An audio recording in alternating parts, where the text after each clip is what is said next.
축복합니다. 네, 시험 기간 고생했습니다. 고생하세요. 네, 여러분 시험 고생했고 고생하십시오. 네, 한 주간 이제 한 주만 더 하면 되죠, 보통. 그렇죠? 네, 여러분 남은 시험도 잘 치르시기를 바랍니다. 여러분 우리는 생각보다 인정을 잘 못하거든요. 여기서 말하는 인정은 오케이, 인정하고 알았다는 정도가 아니라 내가 틀렸다, 내 기준이 맞지 않는다라는 걸 알고 내려놓는 것을 우리가 인정이라고 하는데, 우린 이게 잘 돼요, 안 돼요? 잘 안 되죠. 가만히 보면 우리가 몰라서가 아니라 인정하지 않아서 우리가 멈춰 서 있는 경우가 참 많이 있습니다. 최근에 제가 짧은 영상을 하나 봤는데, 여러분 김창옥 씨 혹시 아세요? 네, 강사 이 김창옥 씨에 대한 이야기였는데, 이분의 아버지는요 평생 귀가 안 들리셨대요. 그런데 이 인공 와우라는 수술을 하시고 무려 70년 만에 이제 소리를 듣게 되었다고 해요. 그런데 한 가지 문제가 있었는데, 소리가 들려도요 그동안 소리를 못 들어왔으니까 이 소리가 무슨 뜻인지 알까요, 모를까요?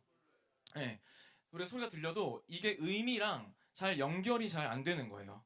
그래서 누군가가 옆에서 이 소리는 이런 뜻이야, 저 소리는 저런 뜻이야 라고 이렇게 소리와 의미를 연결해주면서 배우는 과정이 필요한데, 근데 안타깝게도 어머니가 까막눈이신 거예요. 글을 잘 모르시고 자식들도 멀리 떨어져 있어서 이 과정을 도와줄 사람이 없었다라는 거예요. 그런데 사실 이 인공아우라는 수술이 이미 20년 전에 있었던 치료라고 합니다. 그러니까 20년 전에 이미 아버지는 들을 수 있었던 거예요, 없었던 거예요? 들을 수 있었던 거예요. 그리고 그때는 자식들이 가까이 살고 있었대요. 그러니까 아버지가 재활하는데 큰 도움이 됐을 거라는 말이죠. 그런데 왜 이걸 20년 동안이나 몰랐을까요? 이 어머니 아버지가. 겉으로 보면 단순히 정보가 없어서라고 생각할 수 있지만, 조금만 더 들어가 보면 진짜 이유가 나옵니다. 어머니가 이 아버지를 장애인으로 등록하지 않았기 때문이에요. 그러니까 귀가 안 들린다, 뭐 장애가 있다라는 사실이 알려지면 이제 주변 사람들로부터 시선이 안 좋게 될까봐 실제로 장애가 있으셨지만 그 장애인 등록을 하지 않으셨던 것이죠. 결국 그 현실을 인정하고 싶지 않으셨던 것 같아요. 만약에 나는 지금 소리를 못 듣는다, 내 귀가 안 들린다라는 걸 빨리 인정하고 그걸 등록했더라면 어땠을까요? 관공서나 뭐 여러 정보 도움을 통해서 필요한 정보를 빨리 알 수 있었을 거고, 그리고 빨리 병원에 가서 20년을 더 일찍 수술을 받고 소리를 들을 수 있었을 것 같습니다.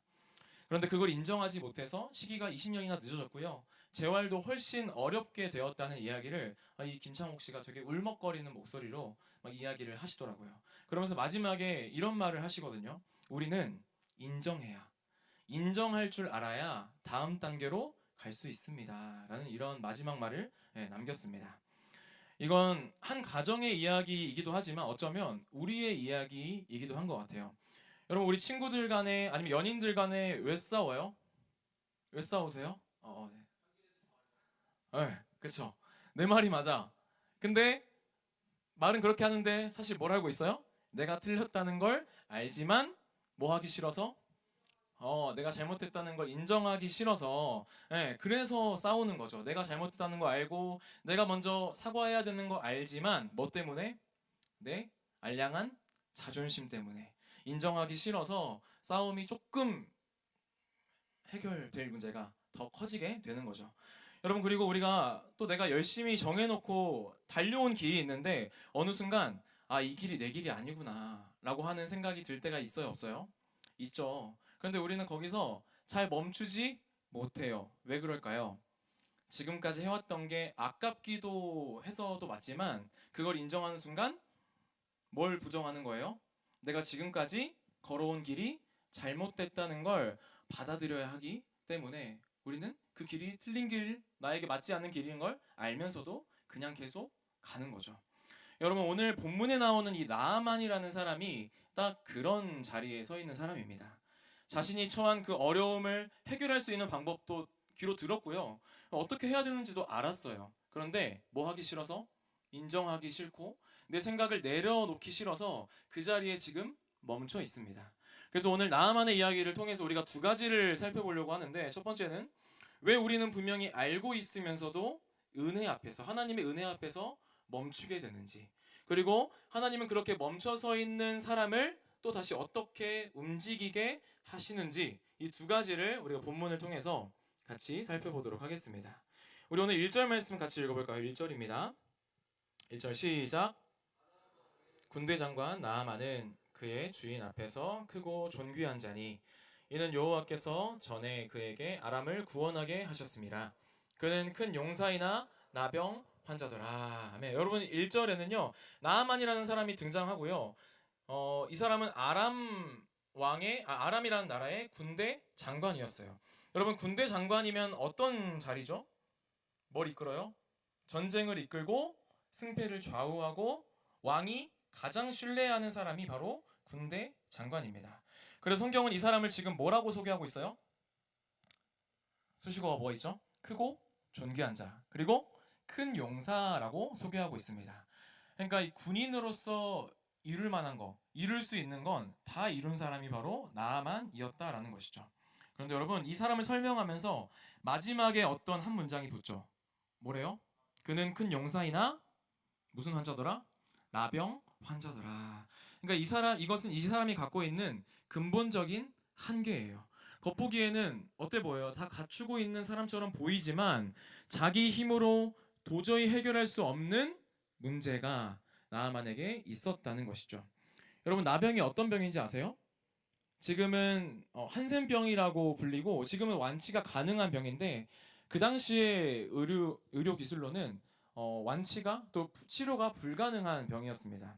여러분 어떤 병인지 아세요? 단순한 피부병이 아니라 감각이 점점 둔해진대요. 그러니까 감각을 전혀 못 느껴서 몸이 점점 망가지는 병이죠. 여러분 상처가 나면 우리는 뭘 느껴요? 아프다는 걸 느끼고 화상을 입으면 아프다는 걸 느끼는데 이 사람들은 상처가 나도 화상을 입어도 감각이 없으니까 이게 느껴지지가 않는 거죠. 그러니까 몸이 점점 망가져가고 있는데 본인은 정작 그 상태를 모르는 것이 바로 이 나병이라는 거예요. 이게 더 무서운 거 아니에요? 여러분 아프면 알 수라도 있는데 못 느끼니까 계속 방치되다가 살이 썩고 또 썩다가 막 그래서 나병을 여러분 인터넷 쳐서 보시면 막 코가 떨어져 나가고 막 귀가 떨어져 손가락 떨어져 나가고 이런 사람들이 되게 많이 있어요. 사실 이 모습이 우리 같은 인간의 상태와 되게 비슷하다는 거예요. 우리는 망가져 가고 있으면서도 그걸 제대로 인식하지 못할 때가 많습니다. 잘못된 선택을 계속 반복하고 내 삶이 하나님 없이 이렇게 속절없이 흘러가고 있는데도 그게 그렇게 나에게 크게 문제라고 느끼고 살아가지 못하는 것이죠. 왜 그렇습니까? 죄 때문이에요. 죄는요 하나님과의 관계를 끊었고요 동시에 우리의 그 감각을 둔하게 만들어 버렸어요. 그래서 우리의 삶이 겉으로 보이기에는 아주 멀쩡해 보이고 아무런 문제가 없어 보일 수도 있겠지만 한 사람도 빠짐없이 모든 사람은 하나님 없이 스스로 해결할 수 없는 문제를 저마다 가지고 살아가는 존재, 근본적인 한계를 살아가는 존재라는 것입니다. 그런데 여러분 그런 나아만에게 이미 하나님의 은혜가 있었다는 것을 보여주는 문장이 있거든요. 여러분 보시면 이는 여호와께서 전에 그에게 아람을 구원하게 하셨다라는 이 말이 있어요. 누가 전에 그에게 아람을 구원하게 하셨대요? 하나님이요. 무슨 말입니까? 나아만은 지금 하나님을 믿지도 않고 하나님을 찾지도 않는 그냥 이스라엘 사람도 아니고 이방 사람이지만 누가 지금 이미 나아만의 삶에 개입하고 계셨다는 말입니까? 하나님이 이미 나아만의 삶에 개입하고 계셨다라는 뜻입니다. 사랑하는 여러분, 우리는 여기서 구원의 시작점을 알게 돼요. 여러분, 구원은 언제 시작될까요? 우리가 하나님을 찾을 때 구원이 시작되는 것이 아니라 하나님이 먼저 우리의 삶에 들어오실 때 시작이 되는 것이죠. 우리가 아직 죄인 되었을 때, 우리가 하나님과 원수 되었을 때, 나아만은 아직 하나님을 향해 한 발자국도 움직이지 않았지만 하나님은 나아만을 향해서 이미 움직이고 계셨다라는 뜻입니다. 이것이 은혜인 것이죠. 내가 시작한 게 아니라 하나님이 먼저 시작하신 것. 하나님이 개입하시지 않으면 우리는 결코요 하나님께로 나아갈 수 있는 힘이 없는 거예요. 여러분 한번 생각해 보시겠어요? 여러분 어떻게 예수님 믿게 되었습니까? 여러분 어떻게 이 자리까지 오게 되었어요? 내가 예수님을 믿기로 선택해서입니까? 내가 판단해서 온 걸까요? 겉으로 보면 그럴 수 있겠지만 조금만 더 깊이 들여다보면 누가 먼저 나한테 교회 가자고 말을 걸어줬어요. 우리 교회 가면 초등학교 때 우리 교회 가면 맛있는 거 줘. 우리 예쁜 누나 있어. 멋있는 형들이 멋있는 형들? 어, 멋진 오빠들 있어. 우리 교회 재밌어. 뭐 이런 말들이 있었을 거예요. 그렇죠? 어떤 사건이 있었고 어떤 만남이 있었고 어떤 계기가 있었고 하다못해 어떤 사람들은 모태신앙으로 이미 부모님께서 교회를 다니고 계셨을 수도 있습니다. 그리고 그게 한 번이 아니라 계속 이어져 왔다는 거죠. 지금 와서 돌아보면 누가 먼저 움직이고 계셨던 거예요? 우리의 삶에 하나님이 먼저 움직이고 계셨다라는 것입니다. 그래서 구원은 내가 시작하는 것이 아니라 하나님이 먼저 시작하셨다라는 것입니다. 그래서 여러분 지금 나아만을 보면요, 자기 힘으로 해결할 수 없는 그 나병이라는 문제를 가지고 있고, 이 사람이 하나님을 알지도 못하고 찾지도 못했지만 하나님은 이미 그를 구원하시기로 작정하셨고 그를 향해서 움직이고 계셨다는 것을 볼 수 있습니다. 그리고 계속 그 일하심이 드러나거든요. 여러분 나아만의 집에는 한 소녀가 있었어요. 근데 이 소녀는 어떤 소녀냐면 예전에 이스라엘과 전쟁을 했을 때 막 이렇게 포로로 잡아오잖아요. 그러니까 포로로 한 명 잡아온 거예요. 그러니까 뭐 시켰을까요? 집에서 집안일 시켰겠죠. 밥 짓게 하고 빨래하고. 그러니까 나아만의 집에서 집안일을 하면서 당연히 빨래를 했을 거고 뭘 봤을까요? 그 나병으로 인해서 피와 살이 막 묻어 나오는 옷을 분명히 봤을 거예요. 그래서 나아만이 나병을 앓고 있다는 사실을 알게 되었던 것입니다. 그래서 그 소녀가 나아만의 아내에게 가서 이렇게 말해요. 우리 3절 말씀 한번 읽어볼까요? 3절. 3절입니다. 시작. 그의 여주인의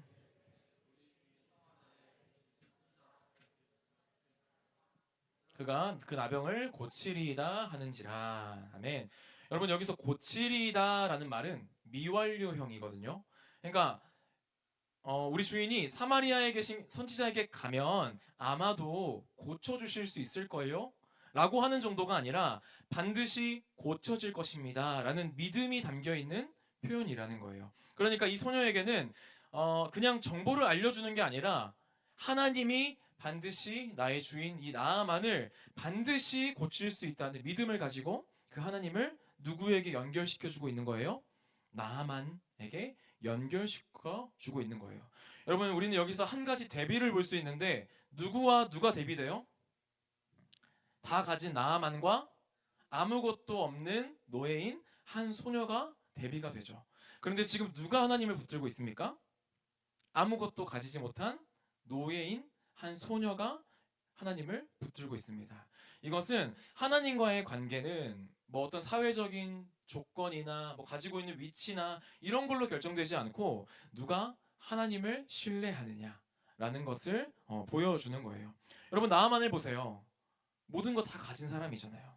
그런데 정작 자기 인생의 가장 중요한 문제 하나를 해결하지 못하는 것이죠.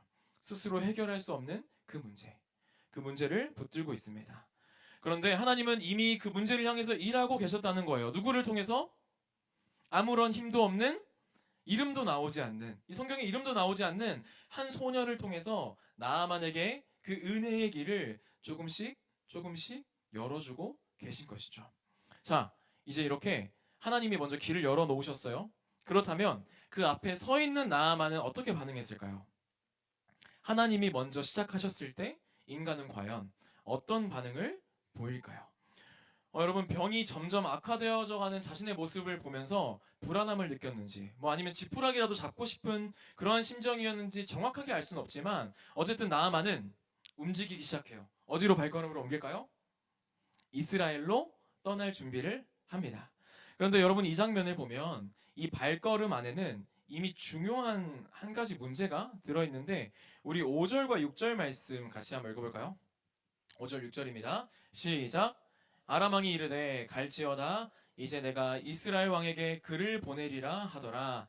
나아만이 곧 떠날새 은 10달란트와 금 6,000개와 의복 10벌을 가지고 가서 이스라엘 왕에게 그 글을 전하니 일렀으되 신하 나아만을 당신에게 보내오니 이 글이 당신에게 이르거든 당신은 그의 나병을 고쳐 주소서 하였더라.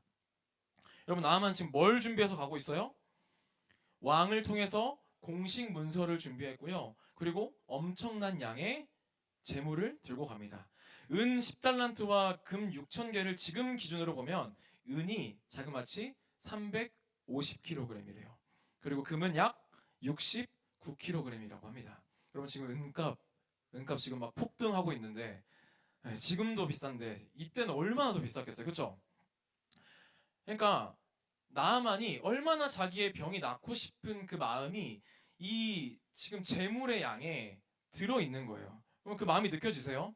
자기 몸이 점점 망가져가는 것을 보면서 아, 내가 이 문제, 이 병만 해결된다면 내가 뭐든지 하겠다라는 마음이 여러분 느껴지십니까? 그런데 여러분 바로 그 지점에서 나아만의 한계가 드러납니다. 나아만 지금 누구에게 나아가고 있어요? 하나님께 나아가고 있어요.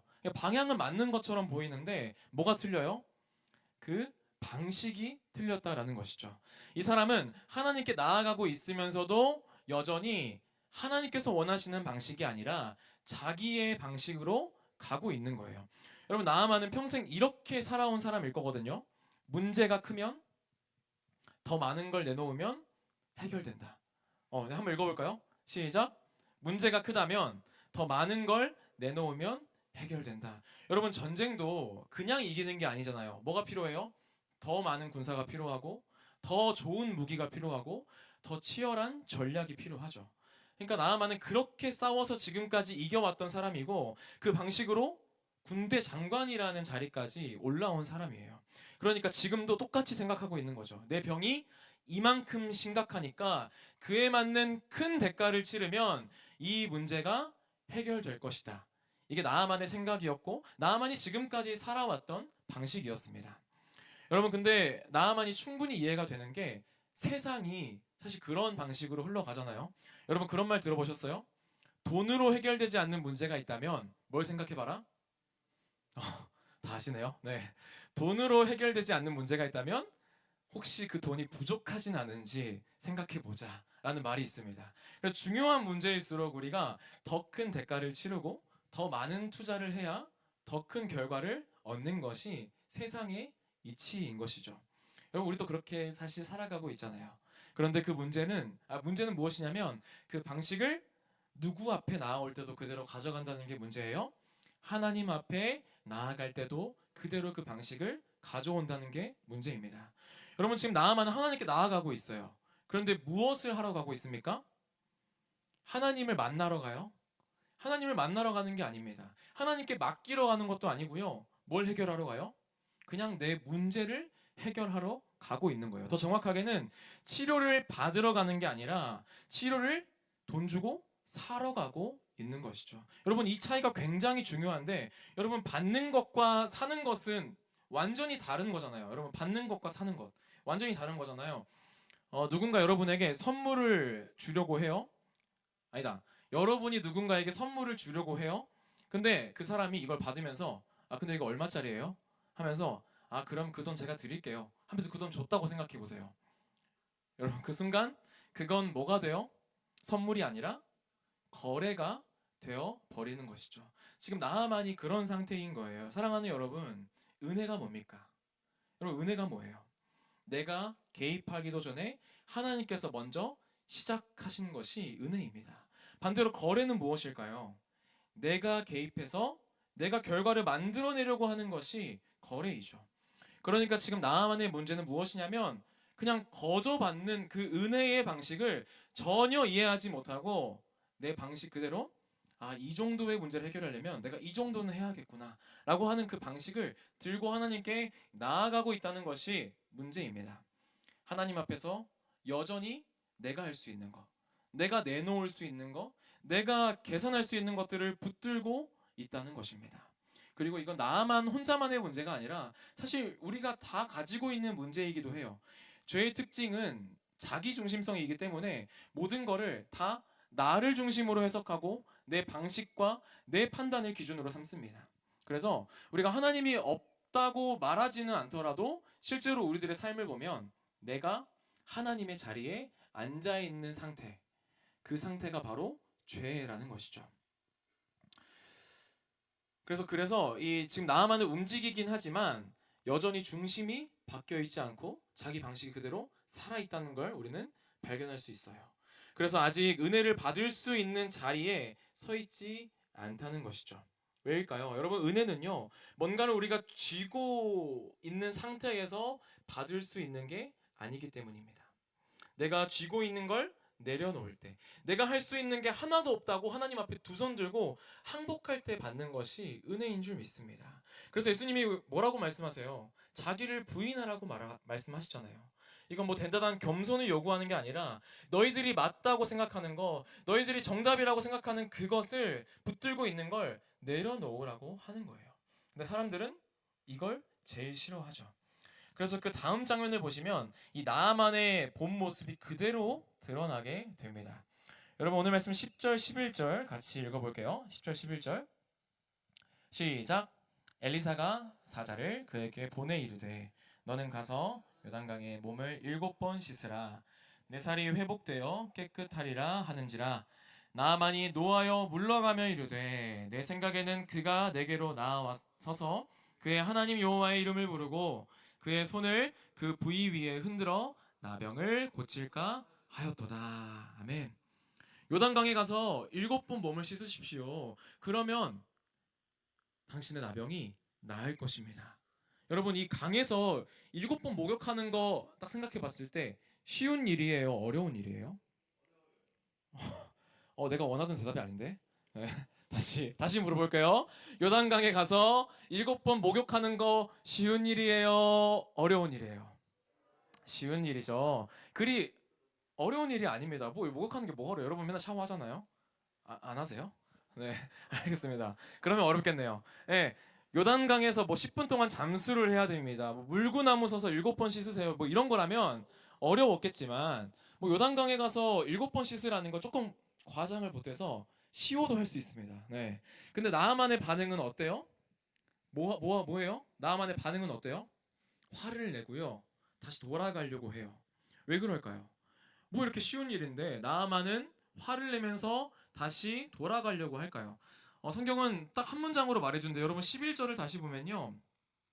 나아만이 노하여 물러가며 이르되 뭐에는?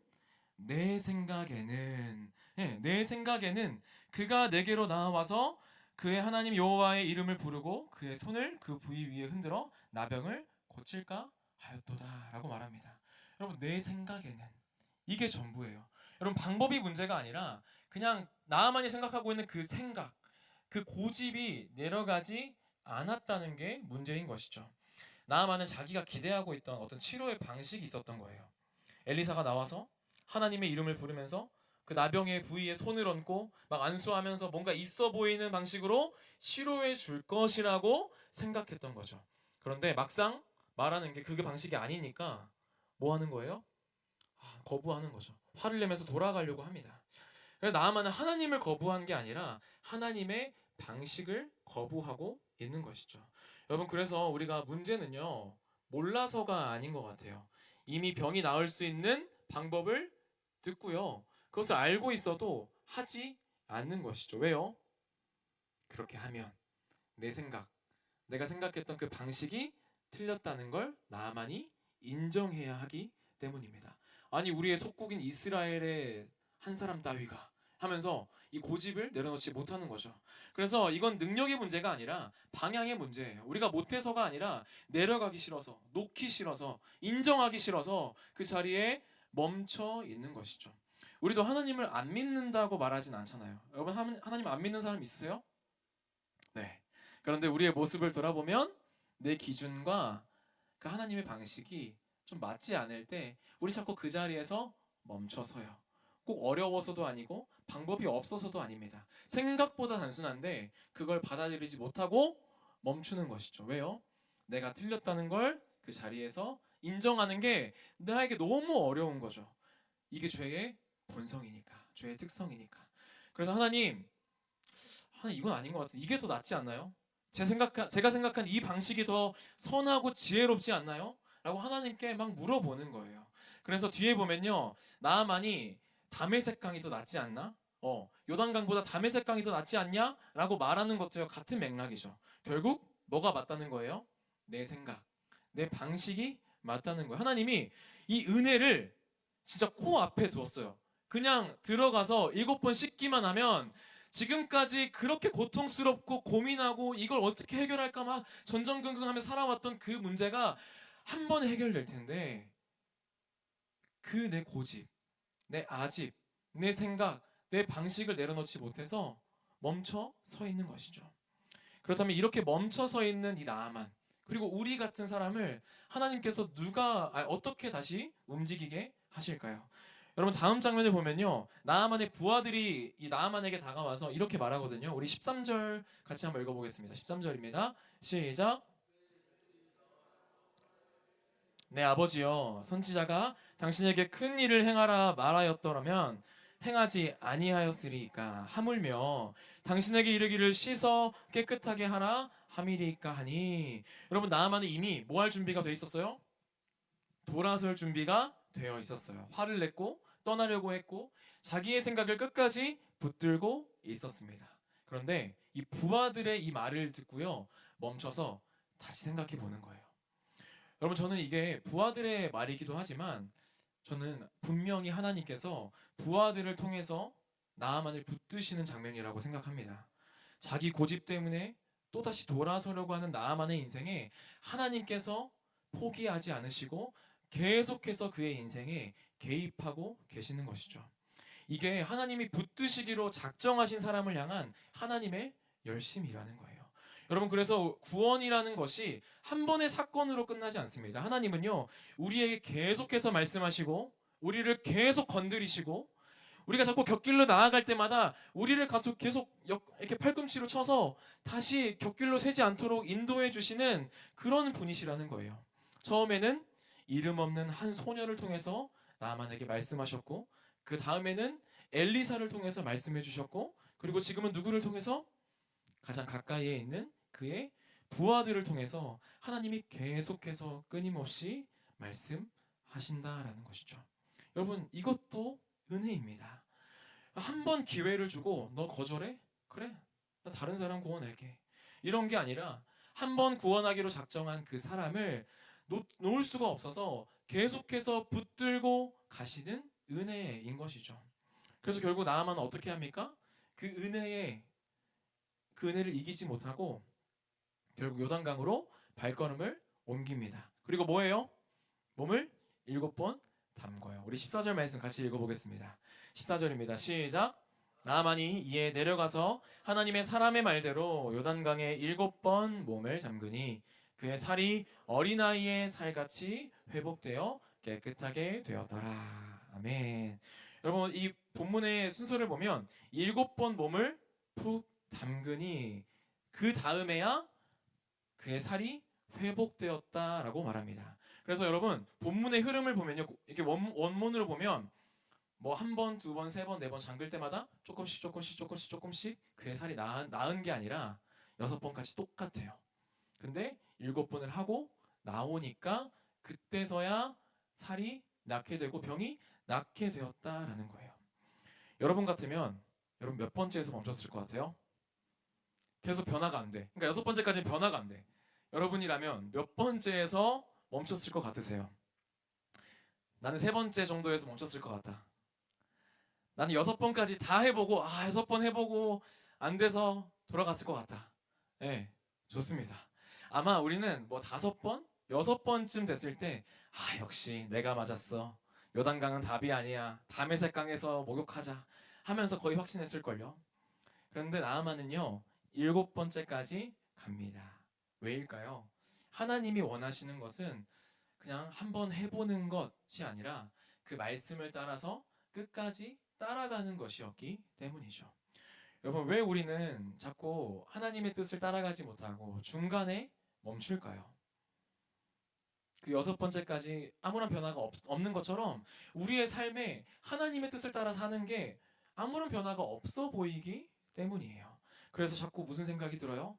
이거 아닌데. 이게 내가 생각했던 게 아닌데. 라는 생각이 올라오고 5번까지도 담갔다가 결국 다시 나와서 내 판단을 붙들기 시작합니다. 그래서 이 장면은 단순히 이 나아만이 7번 씻어서 낫게 되었다, 아기 같은 아기 피부를 갖게 되었다라는 이야기가 아니라 자꾸만 중간에 멈추려는 우리를 끝까지 가게 하시는 하나님의 은혜의 이야기인 것이죠. 여러분, 시작에도 은혜가 필요하지만 뭐에도 은혜가 필요한 거예요? 과정에도 은혜가 필요한 거예요. 처음에 하나님의 말씀이 맞습니다. 예수님이 우리의 왕이십니다라고 인정하는 데에도 은혜가 필요하고요. 그 말씀을 끝까지 따라가는 데에도 뭐가 필요해요? 은혜가 필요하다는 거예요. 왜냐하면 우리가 그렇게 끈덕지고 단단한 사람이거든요. 한 번 인정하고 끝나는 존재가 아니기 때문입니다. 조금만 지나도 다시 이건 아닌 것 같은데, 내 방식이 맞는 것 같은데 라는 생각이 올라오는 존재이기 때문입니다. 그래서 하나님은 우리를 한 번 바꾸시는 게 아니라 계속해서 돌이키게 하시는 분이시죠. 처음에도 개입하시고 과정에서도 개입하시고, 우리가 그 하나님의 앞에서 멈추려 할 때마다, 은혜 앞에서 멈추려고 하는 그 순간마다 다시 우리를 건드리시고 다시 우리를 찾아오시고 다시 우리에게 말씀하셔서 끝까지 갈 수 있게 하시는 분이시다라는 것이죠.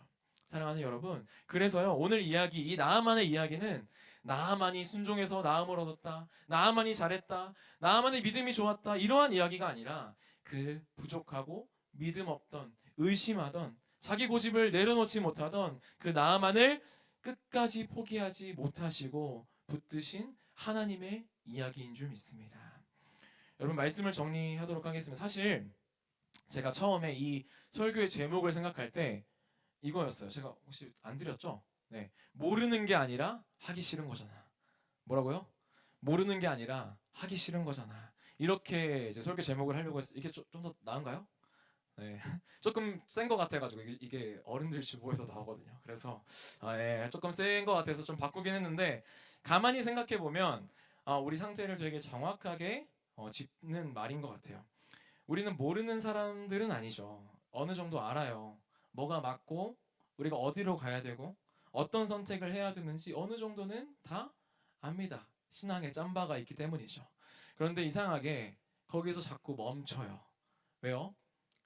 몰라서가 아니라 하기 싫어서, 내 거 내려놓기 싫어서, 내 생각을 내려놓기 싫고 인정하기 싫고 내가 붙들고 있던 것들을 놓기 싫어서 자꾸만 그 하나님의 은혜 앞에서 멈춥니다.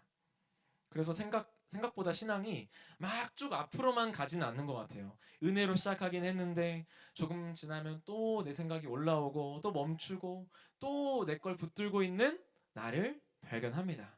그래서 우리가 이걸 계속 반복하게 되면서 결국 뭘 깨닫는 거예요? 내 힘으로는, 내 능력으로는 이 믿음의 여정을 끝까지 갈 수 없는 사람이구나, 갈 수 없구나 라는 걸 깨닫게 되는 것이죠. 그런데 여러분, 우리에게 소망은 무엇입니까? 우리 하나님은, 우리를 사랑하기로 작정하신 그 하나님은 우리가 은혜 앞에서 멈춘다고 해서 거기서 끝내시는 분이 아니라는 거예요.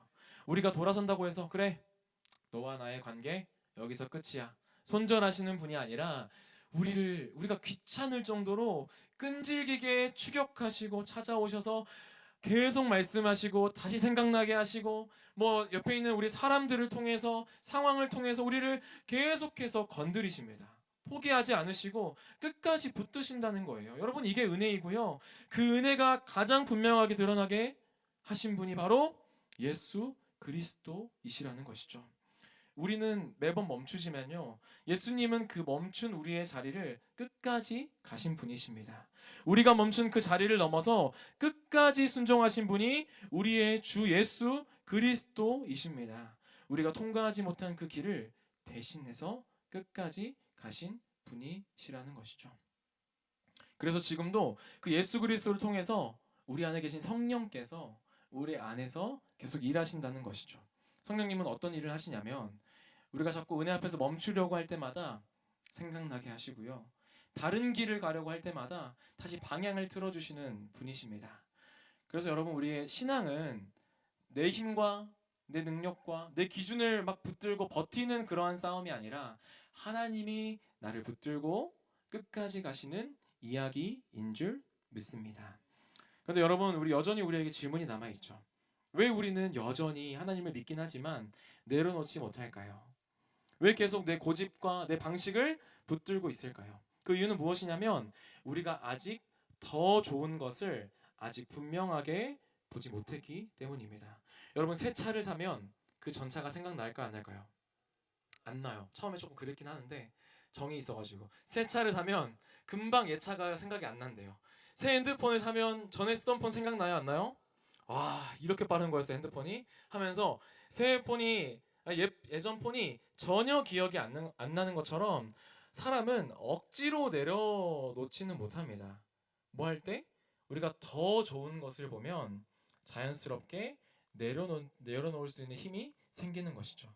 우리가 더 가치 있는 것을 알고 더 고귀한 것을 알면요, 그것보다 아무것도 아닌 이전에 붙들고 있던 것들이 점점 힘을 잃어가는 거예요. 그래서 그렇게 자랑할 것도 많고 붙들고 살 것도 많았던 그 사도 바울이 뭐라고 고백합니까? 예수 그리스도를 아는 지식이 나에게 가장 고상합니다라고 고백하는 거죠. 어떻게 이런 고백을 할 수 있었을까요? 진짜로 내 인생에서 이 예수님을 아는 것보다 더 크고 가치 있는 게 없다는 걸 이 바울이 알게 되니까, 내가 그 사도 바울 자랑할 게 많았거든요. 학력도 자랑할 수 있었고 돈도 많았고요. 가문도 자랑할 수 있었고 자랑할 게 많았는데 이게 예수님을 아는 그 지식 앞에서 하나도 가치를 잃어버렸다라는 것을 알게 된 거예요. 그래서 그리스도를 안다는 것은 우리가 머리로만 아는 게 아니라 실제로 예수님을 만나고 경험하고 살아가는 관계입니다. 그리고 우리가 그 관계 안에서 그 예수님이 얼마나 아름다우신지를 더 알아가고 더 바라보게 되면요, 그때부터 우리의 삶이 달라지게 되는 거예요. 그분이 얼마나 선하신지, 그분이 얼마나 언약에 신실하신지, 얼마나 끝까지 책임지시는 분이신지를 우리가 알아가면 알아갈수록 우리가 그렇게 붙들고 있던 것들이 자연스럽게 힘을 잃어가게 되는 것이죠. 억지로 우리가 이걸 놔야지, 이걸 내려놔야지 하는 게 아니라 이게 아니구나, 이게 우리에게 중요한 게 아니구나 라고 하면서 우리의 인생의 방향이 바뀌게 되는 것입니다. 여러분, 그래서 저는요, 저와 여러분이 예수님의 아름다우심을 더 알고 더 바라보게 되기를 정말 진심으로 소망합니다. 여러분, 우리가 그분을 더 알면 알아갈수록, 그분을 더 깊이 바라보면 바라볼수록 우리가 그 붙들고 있던 것들이 점점 중요하지 않게 느껴지고 결국 내려놓게 되는 은혜가 우리에게 있게 될 줄 믿습니다. 여러분, 지금 붙들고 있는 것들 다 있잖아요. 이게 있어야 괜찮을 것 같고, 이게 나의 인생을 책임질 것 같고, 나를 지켜줄 것 같은, 여러분 그 자리에서 다 떠올리셨어요? 다 떠올리셨나요? 그 자리에서 여러분 이렇게 솔직하게 물어보는 거예요. 여러분, 그게 정말 여러분을 끝까지 책임질 수 있습니까? 그게 정말 여러분의 삶을 책임지고 살릴 수 있습니까? 사랑하는 여러분, 지금 내가 붙들고 있는 것과 예수 그리스도를 분명하게 보셨으면 좋겠어요. 이게 보이면 달라지는 것이죠. 끝까지 붙드시는 하나님, 끝까지 순종하신 예수 그리스도, 그리고 지금도 우리 안에서 끝까지 일하시는 성령 하나님께서 여러분을 끝까지 이끌어 주실 줄 믿습니다. 그리고 그 은혜를 실제로 경험하며 또 이번 한 주, 또 남은 우리의 인생을 그렇게 예수님을 더 알아가고 예수님의 아름다우심을 더 깊이 누리며 살아가는 우리 모든 가온 우리 청년부 한 사람 한 사람이 되기를 주님의 이름으로 소망합니다. 아멘. 우리 이러한 고백을 담아서 우리 함께